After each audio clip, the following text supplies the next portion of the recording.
Hey, what's going on, good people? Welcome to Russ Can't Fly. Things I absolutely love about my new airplane! Oh my God, Russ can fly! Okay, so you guys remember from the last video that I did something like this, the things that I hate about my airplane. Well, these are the things that I love about my airplane, and I'm just gonna jump right into it because you don't want to hear me yakking anyway.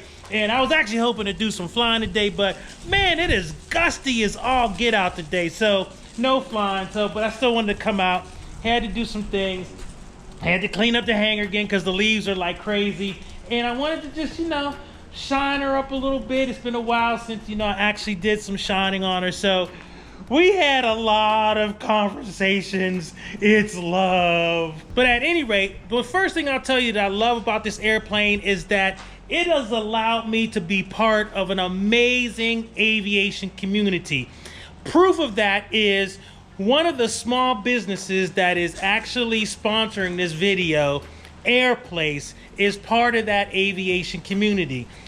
It is so amazing that a small business like Airplace exists, and I get to be in it, and I get to talk about it in the video, and they get to sponsor this video because they're actually helping you as well. Now, here it is that we're in December, and it is time for holiday gifts of all varieties. Kwanzaa, Christmas, Hanukkah. And so this particular small business called Airplace is the perfect part of our community that really helps student pilots and professional pilots alike. As you can see, I put up at the top of this video their website address where you can go on and see what they're all about. Now, Miss Rebecca, and I call her Miss Rebecca just as a sign of respect, but she is the, owner, COO. She is the big kahuna of Airplace, and she was right where many of us were back when we were student pilots, in that she got into one of these aircraft, and one of the things that she found as part of the aviation community is that she had some difficulties. What is that? What's going on? Who's flying? What is that?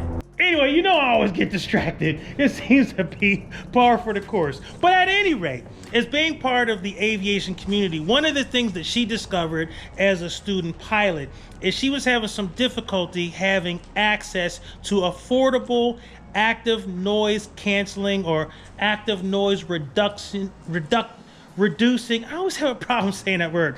Active noise reducing headsets. You know what I'm saying.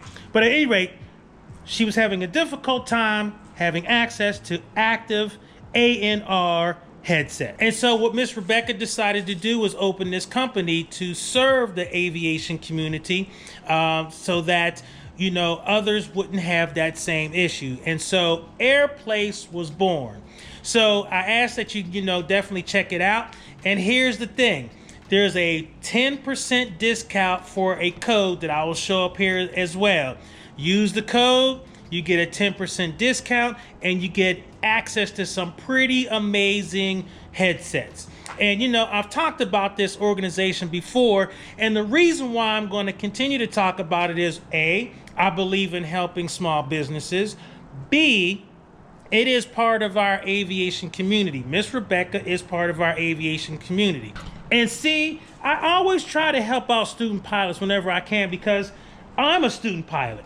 I'm working on my instrument rating, and I'm always going to be doing something where I'm going to be learning. But that's the thing that I love about having this airplane and, being part of an airplane owner situation, in that I am part of an amazing community that has folks like Miss Rebecca in it and many of you.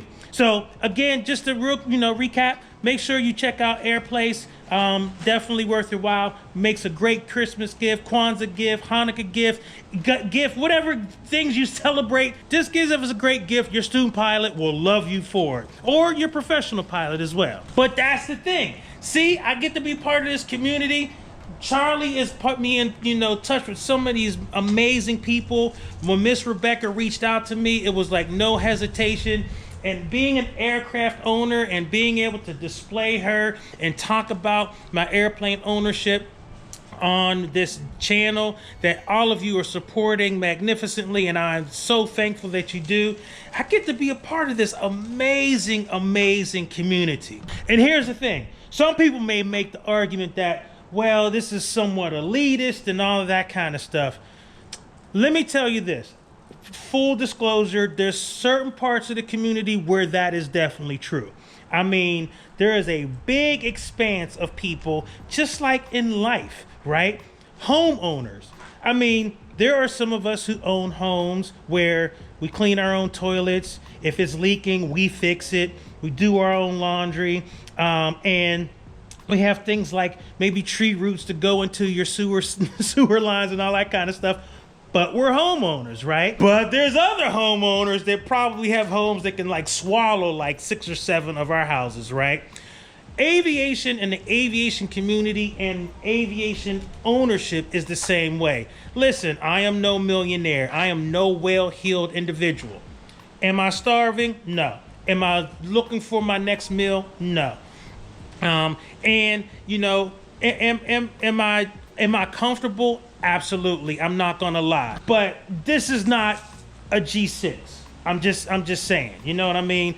There's no 8 or 9 or 10 figures associated with this aircraft. And so even though I'm part of this community and the aviation community and there's this wide expanse, that's the beauty of it. There's this wide expanse. Of course, there are tails on the, you know, bell curve, and there's some who are in that 1, 2, 5, 10% of the tip of the tail, and there's millions of dollars, and they've got millions of sponsors, and they do all of this kind of stuff. That ain't me. But at the same time, we're in the same community together. And one of the things that I do notice is if somebody's flying I forget what they call these things, like a propel parachute, or if anybody from then up to, you know, people flying 747s and stuff like that, we all have this sense of community. And having Charlie makes me part of the community. And I love that! The second thing I love about the fact that I love about my airplane is airplane ownership has actually made me understand better what it means to be a pilot. How, you say? Glad you asked. So one of the things that I did not appreciate when I was basically doing my training is what goes into maintaining an airplane. I mean, even just small stuff like how to clean the windscreen. Now, many of you have seen videos where you saw me right when I first got Charlie. I was cleaning the windscreen with paper towels. And somebody was like, Russ, don't do it. You're gonna scratch it and all that kind of stuff. Well, here's the thing. The reason why that was so significant is I understand now, especially since I'm just a VFR pilot, how important it is to maintain that windscreen. Not only because the expense of having to replace it, because it is pricey, but also in terms of making sure I'm not creating any visual impediment. One of the things that I was reminded of some months ago was I remember flying an aircraft, and for whatever reason, I think it was like inside the windscreen but not outside. And of course, I was never cleaning the windscreens. I'm not gonna lie to you. I'm just saying, I just never clean them. And I mean, it's just one of those things where I just never thought to clean them. You know, even my windshield on my car, you know, if it's dirty, you just hit the button and the spritz and wipers and you go. But of course, that doesn't exist on these airplanes. You have to clean the windscreen. And so because I wasn't doing that, there was some haze outside, there was a little bit of sun, and then there was like this hazy stuff on the inside. I was flying with my CFI. We were flying to Morristown, New Jersey, and I was flying to Morristown Airport, which is a Class Delta airport. So I'm on with Tower. Tower says, you're number 2 behind a Cessna something, something, something. And I'm like, all right, cool. As I'm turning, base to final, I absolutely lose the runway. Now, my CFI kind of knew that maybe this was going to happen because, I mean, we were like barely VFR. I think the visible range was like 3 miles or something like that. So it was already iffy because of the hazy, smoky, foggy conditions. But the windscreen also didn't help either, just because of this weird refraction that was coming from some of the sun that was coming through the fog and all this kind of stuff. That made me realize just how important it is to maintain something as small as just a windscreen. And so you can imagine, now that I own this airplane, I'm thinking about stuff like, you know, proper inflation of the tires. Yes, I do come out and I check that. That's why I have those wheel pants off so I can get to the stems.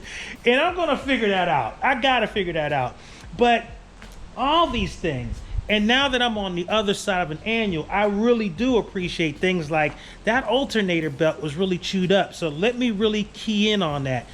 All of those types of things in terms of maintenance, performance. I know more about this airplane that I've known about any other airplane that I've flown, including the one I did the check ride in.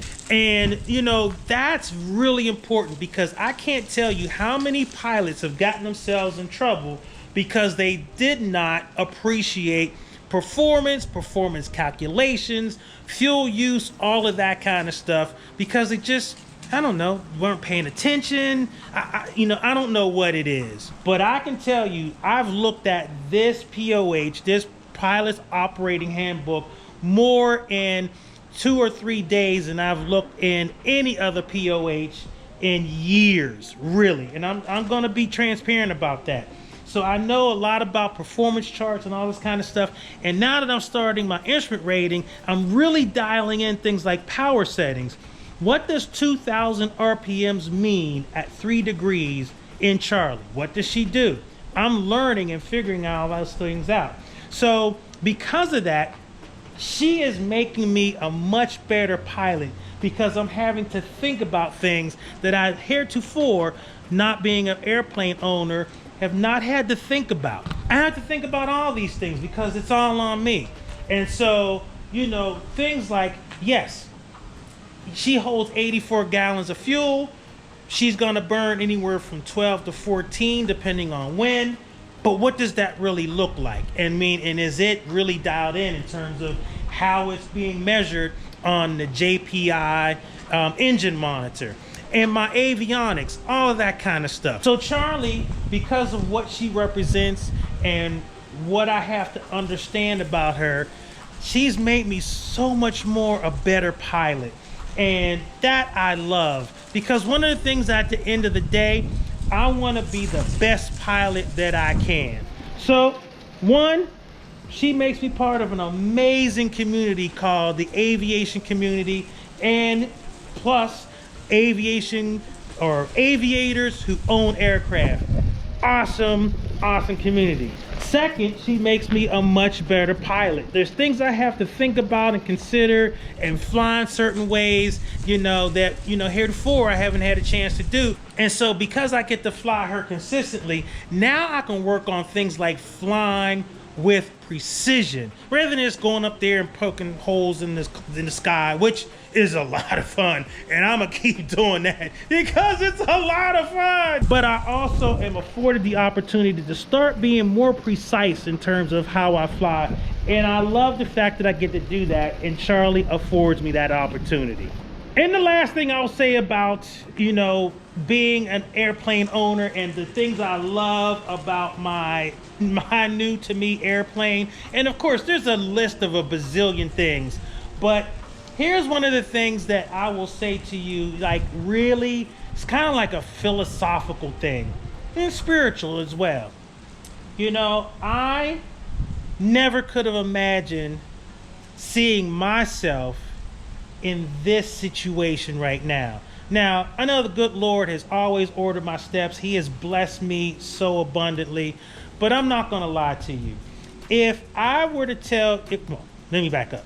If you were to tell me, even, 6 years ago, that I would be a licensed private pilot and I would have my own airplane, and it would be in a hangar anywhere in America, I would say to you, you really need to check whether or not, you know, you have fallen and given yourself a concussion and something like that. And not to make light of that, because concussions are serious and all that kind of stuff. And I don't try to joke about mental health or anything like that. But seriously, I would have thought you were, you know, a little, you know, that you were, you know, definitely a little delusional or something, because I never imagined this for myself.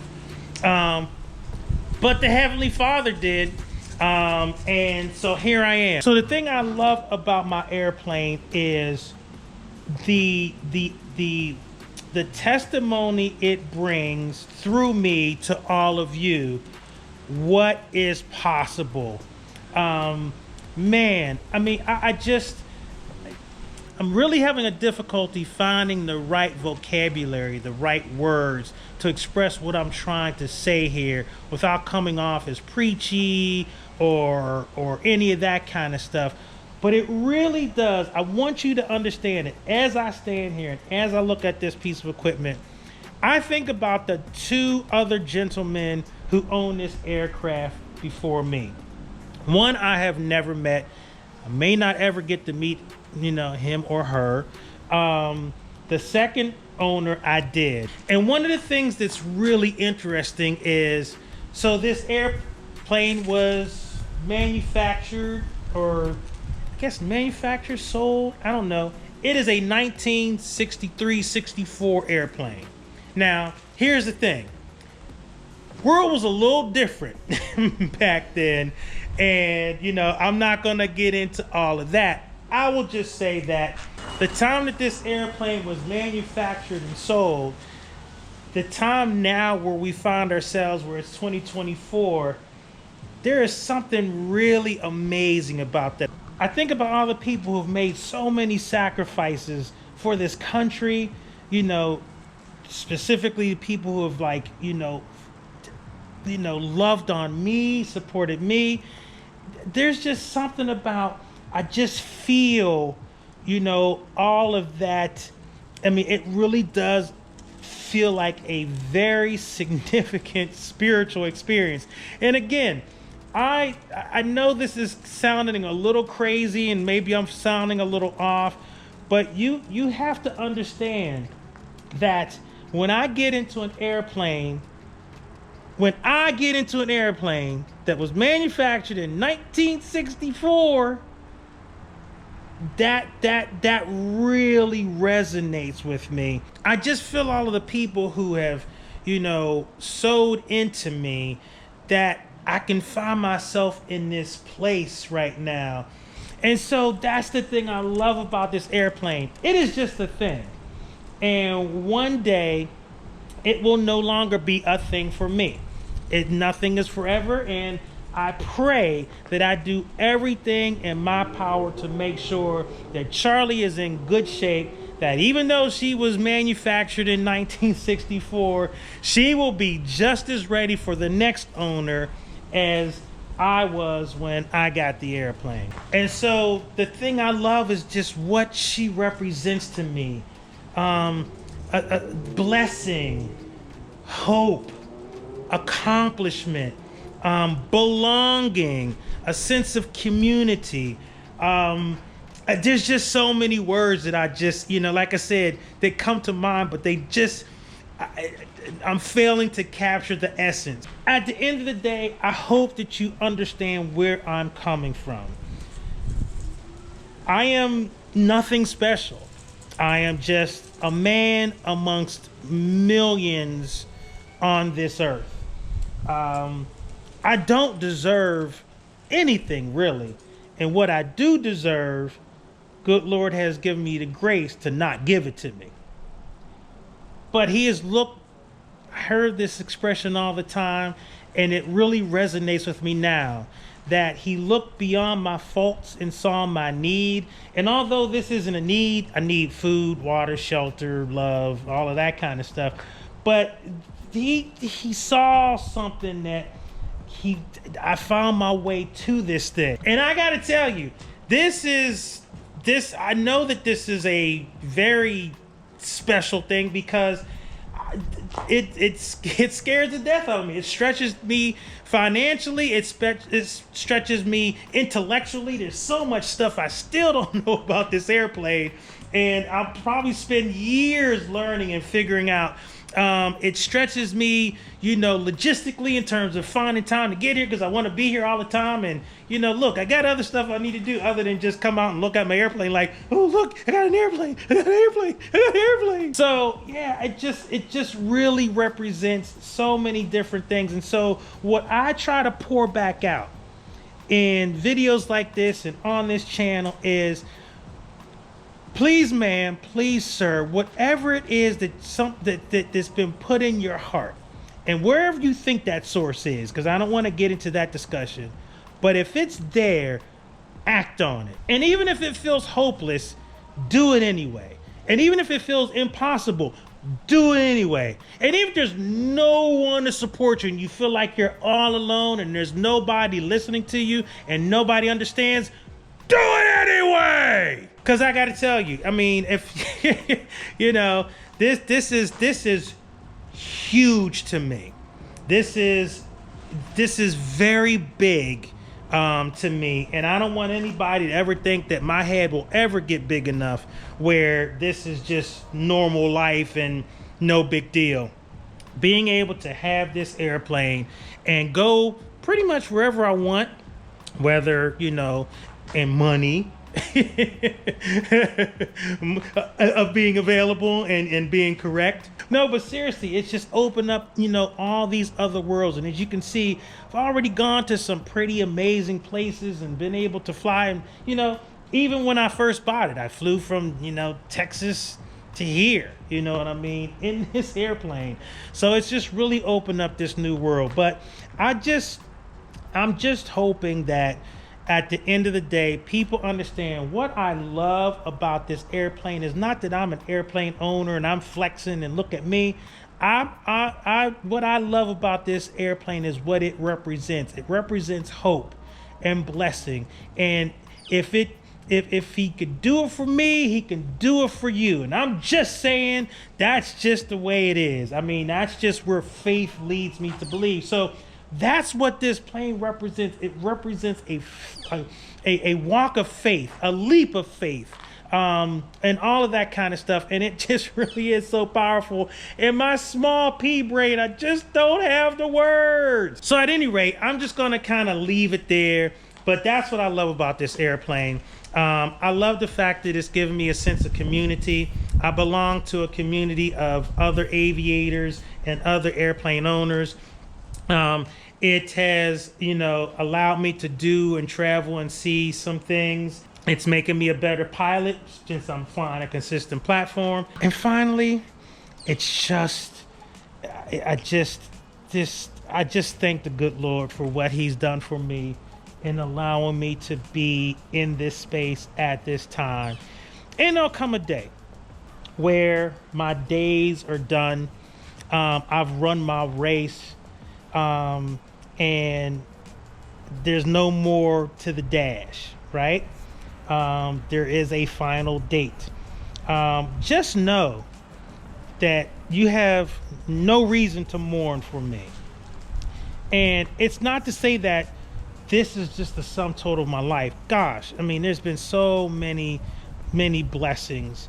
But this just is one of those where it just represents, for me, an opportunity to say to everyone that you're capable. You're capable. Have hope.